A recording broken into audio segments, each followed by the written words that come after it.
यद भगवान दैत्यों से ही द्वेष रखते तो बोलो प्रहलाद जी कौन थे? दैत्य वंश में ही पैदा हो गए, पर जितना प्रेम प्रभु ने प्रहलाद पर बरसाया वो आज तक किसी देवता को नहीं मिल पाया। कैसे? तब विस्तार से प्रहलाद चरित्र गाया कि जिस समय भगवान ने वराह अवतार लेके हिरण्याक्ष का वध किया तो हिरण्यकश्यपु दुश्मन बन गया, कठोर तप किया, शरीर में दीमक लग गई। ब्रह्मा जी ने कहा उत्तिष्ठ, मांगो वरदान। तो इसने बड़ी प्यारी स्तुति करके कहा महाराज मुझे तो अजर अमर बना दो। ब्रह्मा जी बोले वो तो हम भी नहीं बन पाए, कुछ और मांग लो भाई। फिर तो इसने इतने वरदान मांग डाले। भूते व्यस्त्वद विशिष्टेभ्यो मृत्युर्मा भून मम प्रभो। ऊपर नीचे आग, भीतर बाहर, न मनुष्य से न जानवर से, मैं किसी से भी ना मरूं। बहुत सारे वरदान मांगे। ब्रह्मा जी ने कहा ठीक है भाई, इतने वरदान आज तक मैंने दिए तो नहीं, परंतु तुम्हारा तप दिव्य है इसलिए जाओ तुम्हें देता हूं। अब प्रसन्न हो गए। इसने दिग्विजय करके सारे देवता जीत लिए, सबको बंदी बना लिए, वरुण से पानी भरवाया, इंद्र से झाड़ू लगवाया। बेचारे देवता रोने लगे प्रभु अब ये कब मरेगा? भगवान बोले काल की प्रतीक्षा करो। हिराद, अनुराद, संहराद, प्रहलाद इसके पुत्र थे, पर प्रहलाद जी उम्र में छोटे थे, पर बचपन से इनको एक ग्रह लग गया। कौन सा? कृष्ण ग्रह ग्रहीतात्मा न वेद जगदीदृशम। नवग्रहों की तो शांति पंडित जी करके उतार देंगे, पर ये कृष्ण रूपी जो ग्रह है जल्दी किसी को लगता नहीं है। पर यह ग्रह जिसको ग्रस लेता है, फिर कोई भी ग्रह शांति इसको शांत करने वाली नहीं है। कभी रोने लगे, कभी गाने लगे, कभी नाचने लगे, तो समझ लो कृष्ण ग्रह ग्रहित आत्मा हो गया। कबहु कि हंस उठ नृत्य करे, रोवन फिर लागे। प्रभुदत्त ब्रह्मचारी जी महाराज ने छप्पों में उसका वर्णन किया है, प्रेम लक्षणा भक्ति का। प्रहलाद जी की ऐसी ही स्थिति थी। एक बार पढ़ने के लिए इनको गुरुकुल में भेजा गया, हिरण्यकश्यपु दानव विश्वविद्यालय, जहाँ के प्राचार्य श्री शुक्राचार्य जी के पुत्र संड और अमर्क दैत्य पुत्रों को पढ़ाते हैं। तो प्रहलाद जी को भी वही पढ़ाने लगे। एक दिन पिताजी को पुत्र की याद आई तो मिलने चले आए। प्रहलाद जी ने देखते ही प्रणाम किया तो बड़े प्यार से पुत्र को गले लगा के पूछा बेटा कैसी पढ़ाई चल रही है? बोले पिताजी बहुत जोरदार। अच्छा बेटा तो कोई बढ़िया सा पाठ हमको भी सुना दो। प्रहलाद जी बोले बढ़िया पाठ तो पिताजी हमने एक ही सीखा है। क्या? तत्साधु मन्ये सुरवर्य देहिना सदा समुद्विग्न दिया सदगृहा हित्वात्मपातं गृहमन्धकूपं वनं गतो यत् हरिमाश्रयेत। ये घर गृहस्थी का जो गर्त है अंधकुआ में गिरने जैसा है। जो गिर गया वो निकल नहीं पाता जीवन भर। इसलिए पिताजी बुद्धिमान वही प्राणी हैं, वनम गतो यत् हरिमाश्रयेत। वन में जाके हरि का आश्रय ले लो, यही जीवन का सार है। तो वन तो रहे नहीं, कौन से वन में जाएं? बोले वनम वृंदावनम आगतः हरिम श्री कृष्णम आश्रयेत। वृंदावन में आकर के नंद नंदन कृष्ण कन्हैया का आश्रय ले लो, यही जीवन का सार है।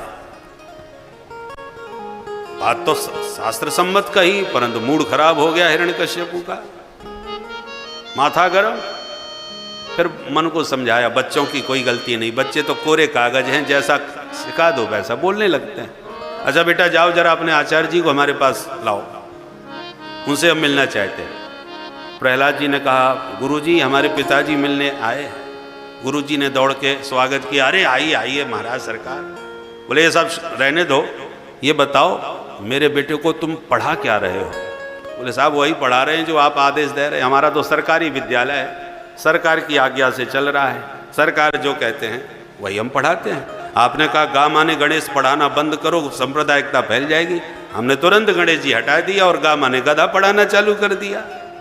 तो हम तो आपकी आज्ञा का पालन करते हैं सरकार।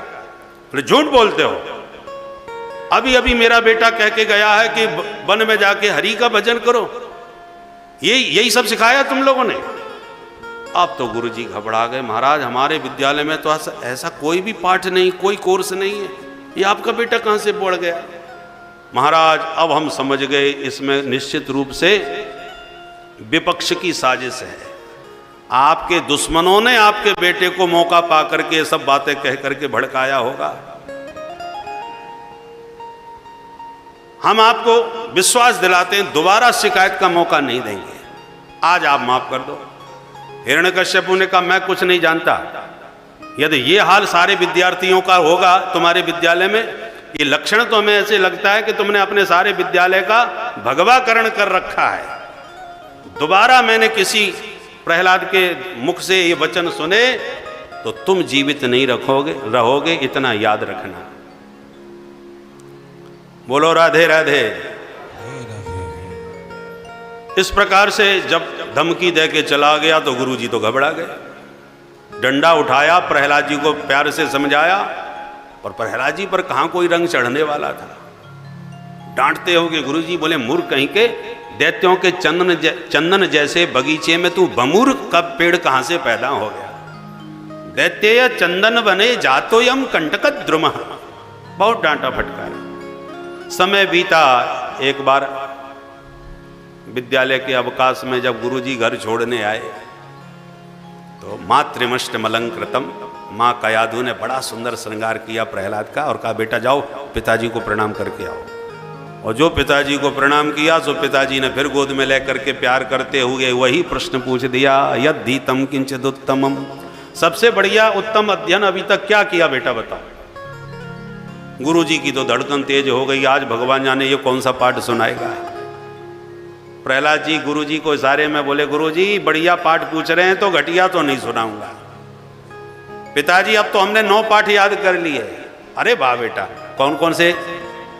प्रहलाद जी सुना दिए नवदा भक्ति, श्रवणम कीर्तनम विष्णु स्मरणम पाद सेवनम अर्चनम वंदनम दास्यम सख्यमात्मनिवेदनम इति पुंसार्पिता विष्णु भक्तिश्चेन्नवलक्षणा क्रियते भगवत्यद्धा तन्मन्येधीतमुत्तमम्। जो नवदा भक्ति का प्रवचन किया प्रहलाद ने तो पागल हो गया सुन करके, उठा के फेंक दिए प्रहलाद, निकाल के तलवार गुरुजी की गर्दन पर धर दिया।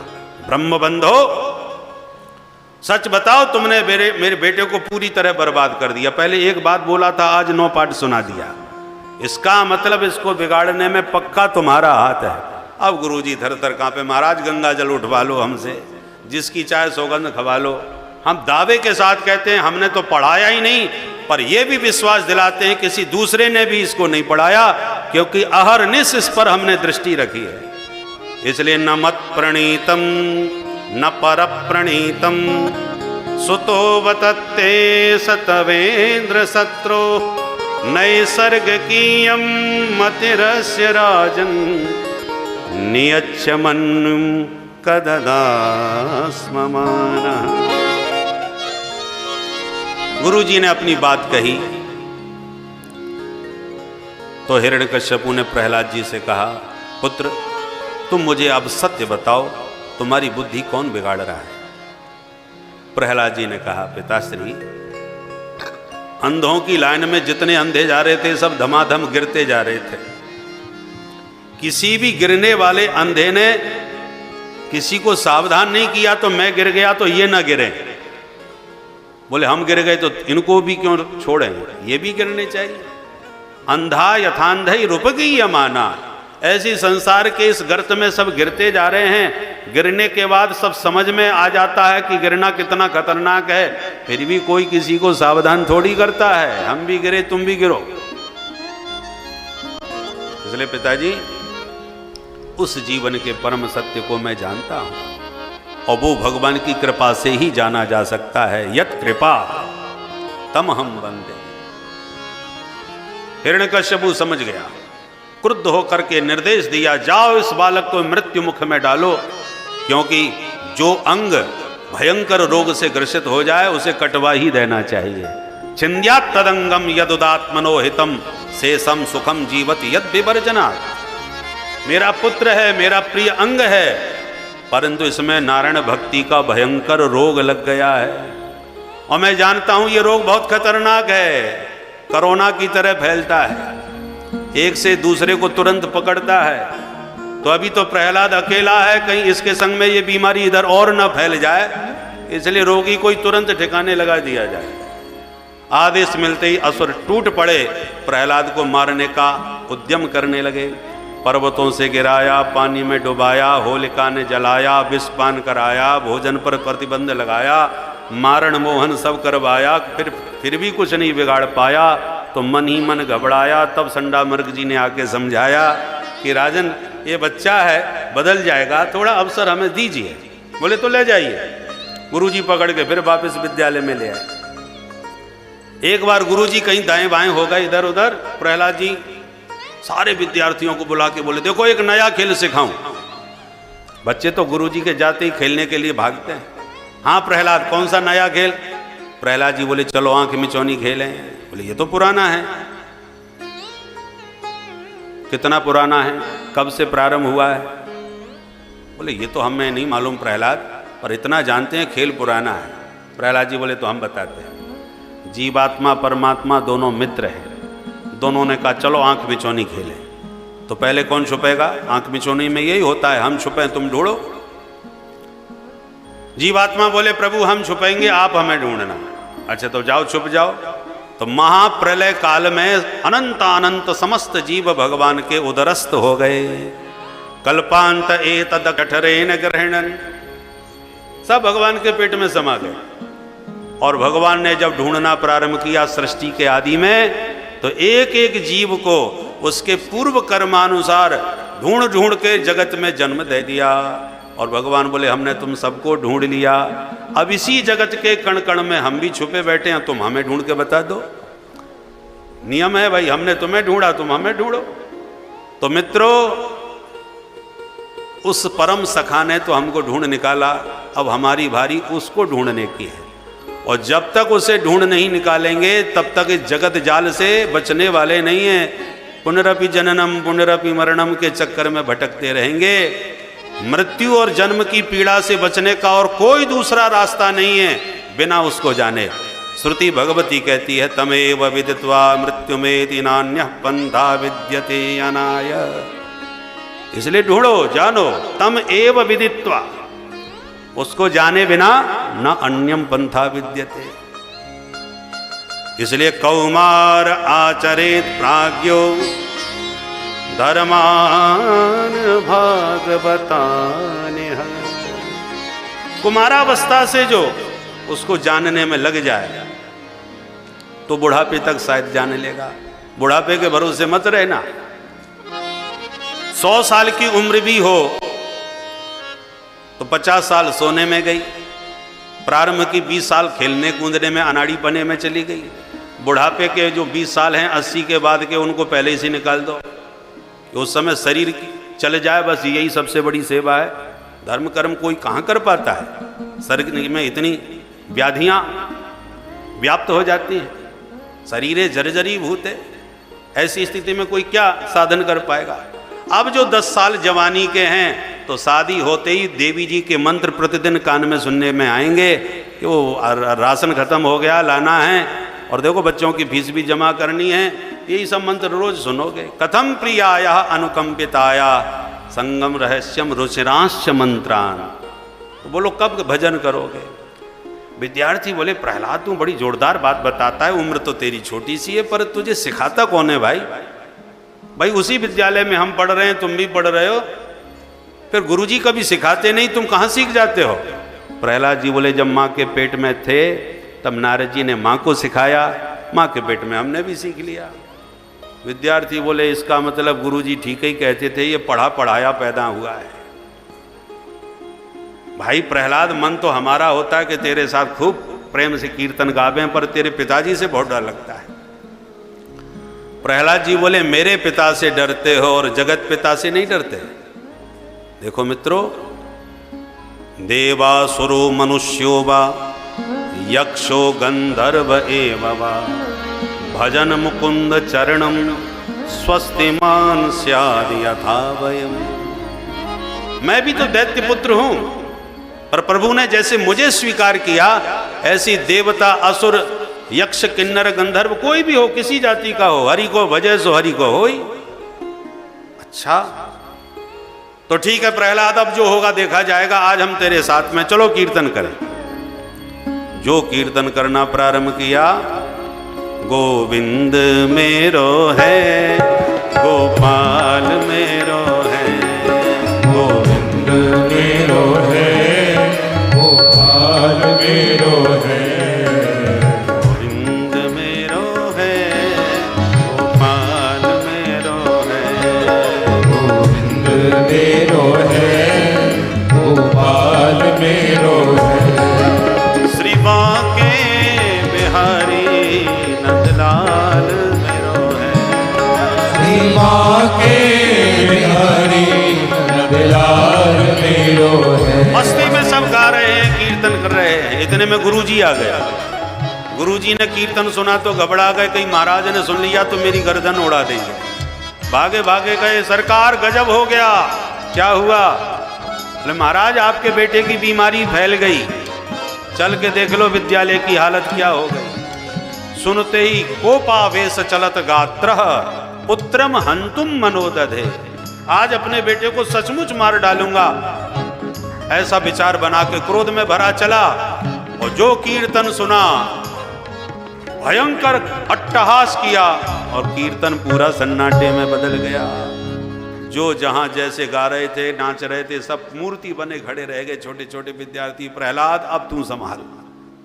और जो प्रहलाद को गालियां हिरण्यकश्यपु ने सुनाई, हे दुर्विनीत मंदात्मन कुल भेदक कराधम, खूब गालियां दी।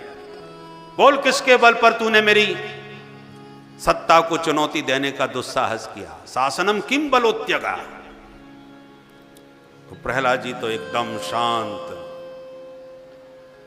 जवाब दिए, न केवलम में भवतश्च राजन, न केवलम में भवतश्च राजन, सबई बलम बलिनां चापरे सा, सबई बलम बलिनां चापरे सा, बरे बरे भी सिर जंग माये, बरे बरे भी सिर जंग माये, ब्रह्मादयो येन वशं प्रणीता, ब्रह्मादयो येन वशं प्रणीता, न केवलं मे भवतस्य राजन्, न केवलं मे भवतस्य राजन्, न केवलम में भवत। पिताश्री केवल मुझ में ही उस परमेश्वर का बल नहीं है, सबई बलम बलिनाम चा परेशान, वो बलवानों के भी बलवान है। अग्नि से भगवान अपना दाहकत्व शक्ति हरण कर लें तो अग्नि एक तिनका भी नहीं जला सकती। पवन से भगवान अपना प्रभाव खींच लें तो तिनके को हिला नहीं सकता। उपनिषदों में कथा आती है। पिताजी आपको ब्रह्मा जी से बल मिला है ना, और मेरे प्रभु ब्रह्मा को भी बल देते हैं। ब्रह्मादयो येन वशम प्रणीता। अब तो हिरण्यकश्यपु ने कहा, अच्छा तेरा भगवान सबको बल देता है तो मेरे सामने क्यों नहीं आता? बोल कहाँ है तेरा भगवान? प्रहलाद जी बोले, ये पूछिए कहाँ नहीं है मेरे भगवान। ईशावास्यमिदं सर्वम। अच्छा, क्वासौ यदि स सर्वत्र कस्मात् स्तंभे न दृश्यते। यद वो सर्वत्र है तो इस खम्भे में हमको क्यों नहीं दिख रहा? प्रहलाद जी ने खम्भे की तरफ देखा, बोले मया तो दृश्यते, हमें तो खूब दिख रहे। अच्छा तेरा भगवान इस खंबे में है? बोले हाँ। और भगवान कहाँ? जहां भक्ति की हाँ भगवान वहां। हिरण्यकश्यपु ने क्रोध में भर के खंबे की ओर जैसे ही आगे कदम बढ़ाया और प्रहलाद जी ने मन ही मन भगवान से ध्यान लगाया। भक्तिश्चेत पुरुषोत्तमे यदि दृढ़ा वेदा प्रमाणम यदि स्तंभाभ्यंतरवर्तिनो भगवतः स्यात्तूर्णमालोकनम। भगवान पुरुषोत्तम में मेरी सुदृढ़ यद भक्ति है, अभी विचलित भक्ति नहीं, अविचल भक्तिश्चेत पुरुषोत्तम में यदि दृढ़ा, दृढ़ भक्ति। और वेदों के वचन यदि सत्य हैं, ईशावास्यमिदं सर्वम वासुदेव सर्वमिति सर्वम विष्णुमयम जगत हरि व्यापक सर्वत्र समाना, ये संतों के और शास्त्रों के वचन यदि सत्य हैं तो इस स्तंभर, इस खंबे में जो भगवान हैं वो आज प्रकट हो जाएं, प्रत्यक्ष हो जाएं। प्रहलाद जी मन ही मन इस प्रार्थना कर रहे थे, उधर इसने प्रहार किया हिरण्यकश्यपु ने, खंबा विदीर्ण हो गया। और सत्यम विधातुम निज भृत्य भाषितम, अपने भक्तों का वचन सत्य करने के लिए भगवान आज सगुण साकार नरहरि बन के प्रकट हो गए। बोल नृसिंह भगवान की जय। गगड़ गड़गड़ानो खम्भ फाटो चरचरानो निकसो नर नाहर को रूप अति भयानक है। गगड़ गड़गड़ावे दसन जीव लप लपावे चितवत सरोज मानो अंग जात खानो है। नृसिंह भगवान ने जो गर्जना करी, सारे असुर मूर्छित होके गिर पड़े। हिरण्यकश्यपु घबरा गया, इसका भगवान सचमुच है तो बड़ा खतरनाक, आधा नर आधा सिंह, ऐसा विचित्र मैंने पहली बार देखा। तुरंत ढाल तलवार संभाल करके प्रहार किया, अपने वरदानों का स्मरण करके। भगवान थोड़ी देर तक इसके साथ है युद्ध का खेल खेले, जैसे गरुड़ किसी विषधर से खेलता है। और जहां सूर्यास्त का समय देखा, तुरंत पकड़ा जकड़ा, गोदी में पटका, बीच देहरी में बैठकर समस्त वरदानों को सत्य करते हुए नखाग्र भाग से उधर विदीर्ण कर दिया। हाथों को चीर करके भगवान ने बाहर निकाल दिया। बोल नृसिंह भगवान की जय। असुर मारा गया, पर देवता बेचारे सन्मुख आने में घबराने लगे। जैसी पास में प्रणाम करते हैं पर भगवान का उग्र रूप देखते हैं तो बेचारे दूर से ही दंडोत करके चले जा रहे, एक एक श्लोक में प्रणाम करके जाने लगे। परंतु मनु आए तो उनसे पूछ दिया भगवान ने, कौन हो तुम? तो तुरंत घबरा गए, किसी से नहीं पूछा, हमसे क्यों पूछ रहे? तो मनवो वयम तब निदेश कारिण। अब उसके बाद जितने आए सब अपना पहले ही परिचय देने लगे। हरे तवांग रिपंगजम भवाप वर्ग माश्रिता, हम तो आपके चरणों का गान करने वाले महाराज चारण लोग हैं। सभी ने परिचय देते हुए प्रणाम किया, परंतु कोप में किंचित भी न्यूनता नजर नहीं आई। तब सबने लक्ष्मी जी को भेजा, माता जी आप ही उनको शांत करो, आज आपके पतिदेव बड़े क्रोध में भरे बैठे हैं। लक्ष्मी जी ने कहा ऐसा तो असंभव है, वो तो सदैव शांताकारम भुजगशयनम। माता जी कहीं से भी शांताकारम नहीं है, आप चल के देखो तो सही। लक्ष्मी जी दिव्य आरती सजा के छम छम करती प्रियतम को मनाने पधारी, पर आरती घुमाती जो प्रभु ने दहाड़ मारी, थाली फेंके दैया मैया करके भागती नजर आई। कहती हैं अदृष्ट्वा श्रुत पूर्वत्वाद सानो पे आया शंकिता, मैंने अपने स्वामी का इतना विचित्र उग्र रूप पहले कभी नहीं देखा। अंत में सबने प्रेरित किया प्रहलाद को, और जो प्रहलाद जी ने साष्टांग प्रणाम किया प्रभु के चरणों में, सारा कोप कपूर की तरह उड़ता चला गया। स्वपाद मूले पतितम तमर्भकम विलोक्य देवः कृपया परिप्लुत उत्थाप्य तस्नीष्ण दधात् कराम्बुजम् काला हि वित्रस्तधियां कृता भयम्।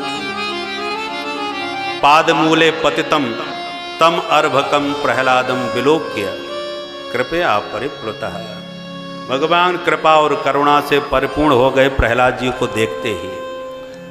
और जैसे सद्योजात बछड़े को देख करके गौ माँ का वात्सल्य उमड़ पड़ता है, ऐसे प्रभु ने प्रहलाद जी को गोद में लिया। उत्थाप्य गोद में लेकर के, और ऐसा प्रेम दुलार प्रभु ने बरसाया कि देखने वाले स्तब्ध रह गए। भगवान हाथ जोड़ के कहते हैं, प्रहलाद मुझे आने में बहुत देर हो गई, इसके कारण तुम्हें बहुत यातना सहन करनी पड़ी। अब तक के इतिहास में यह अभूतपूर्व घटना है। भक्तों को ही भगवान से क्षमा मांगते देखा सुना गया। पहला अवसर है जब भगवान हाथ जोड़ करके मांग रहे हैं क्षमा। कहते हैं, क्वेदम बपु क्वच वयः सुकुमार में तत् क्वैता प्रमत्त कृत दारुण यातनास्ते आलोचितो य विषयो यमभूत पूर्व क्षन्तव्यमंग यदि मे समय विलंब। प्रहलाद जी के आनंद का ठिकाना नहीं रहा। गदगद कंठ होकर के प्रेमाश्रुपात करते हुए चरणों में प्रहलाद जी ने गिर के 42 श्लोकों में दिव्य स्तुति गाना प्रारंभ किया। प्रहलाद जी कहते हैं, प्रभु ब्रह्मादिक देवता वेद मंत्रों से आपका स्तवन करके चले गए और आपका कोप शांत नहीं हुआ, तो ये दैत्य पुत्र जन्म से ही तामसी तमोगुणी होते हैं दैत्य। ऐसे तामस प्रकृति का ये जीव आपको कैसे प्रसन्न कर सकता है? पर मैंने आज अनुभव किया है, मुझे विश्वास तो था कि एक न एक दिन कृपा मुझ पर निश्चित करेंगे, पर इतनी कृपा करेंगे और ऐसे करेंगे ये नहीं सोचा था, कभी कल्पना भी नहीं थी। परंतु जो कृपा ब्रह्मा को नहीं मिली, शंकर को नहीं मिली, लक्ष्मी जी को नहीं मिली, संकर्षण को नहीं मिली, वो कृपा प्रसाद आज आपने इस दैत्य पुत्र पर बरसा दिया। जबकि महारजोगणी तमोगुणी प्रकृति के हम दैत्य हैं। क्वाहम रजः प्रभव ईशतमोधिकेस्मिन् जातः सुरेतर कुले क्वतवानुकंपा न ब्रह्मणो न तु भवस्य न वै रमाया यन्मेर्पितः शिरसि पद्मकर प्रसाद। बहुत दिव्य स्तुति प्रहलाद जी ने गाई। भगवान बोले, बेटा मांगो क्या चाहते हो? प्रहलाद जी बोले, भक्ति का कोई सौदा नहीं हो सकता सरकार। भगवान बोले, मेरी प्रसन्नता के लिए मांगो पुत्र। तब प्रहलाद जी बोले, देना चाहते हो तो ऐसा वरदान दो कि कुछ मांगने की कभी इच्छा ही पैदा ना हो। प्रभु समझ गए तो परम निष्काम है। अच्छा बेटा, तुम्हें नहीं चाहिए पर मेरी इच्छा है, पद पर बैठो, एक मनवंतर तक राज्य करो, उसके बाद पार्षद बन के सदा हमारे साथ रहो। बरबस भगवान ने पद पर अभिषिक्त कर दिए प्रहलाद। प्रहलाद जी ने प्रसाद समझ के पद स्वीकार किया, पर बैठते ही पद पर पिताजी का स्मरण आ गया। बोले, प्रभु एक वरदान दे ही दो। क्या? बोले, मेरे पिता ने बहुत आपका अनादर किया, अपमान किया, उनकी अधोगति नहीं होनी चाहिए, सदगति हो। भगवान बोले, पुत्र तुम जैसा महाभागवत जिस घर में जन्म लेता है उस घर की 21 पीढ़ियां तर जाती हैं। माता पिता की तो बात ही छोड़ दो। त्रिसप्तभि पिता पूता पितृ भी सहते न घर। जाओ कृतम प्रेत कार्याणी, अपने पिता का अंतिम संस्कार करो। प्रहलाद जी चले और ब्रह्मा जी ने प्रकट होकर प्रणाम किया और कहा, सरकार आपने बड़ी कृपा करी जो दुष्ट दैत्य को मार दिया, क्योंकि इसने मेरे से वरदान लिया, सबसे ज्यादा मेरे को परेशान भी किया। ब्रह्मा जी को भगवान ने फटकार दिया, ब्रह्मा जी खबरदार, जो दोबारा किसी दुष्ट को इतने वरदान दिए, सर्पों को अमृत पिलाने का काम करने लगे हो। मैवं बरो सुराणाम ते प्रदय पद्म संभव बरह क्रूर निसर्गाणाम अहीनाम अमृतम यथा। ब्रह्मा जी ने कान पकड़ लिया, अब खाई सो खाई, आगे खाई तो राम दोहाई। सुखदेव जी कहते हैं, परीक्षित आप बोलो, कौन कहेगा कि भगवान दैत्यों के दुश्मन हैं?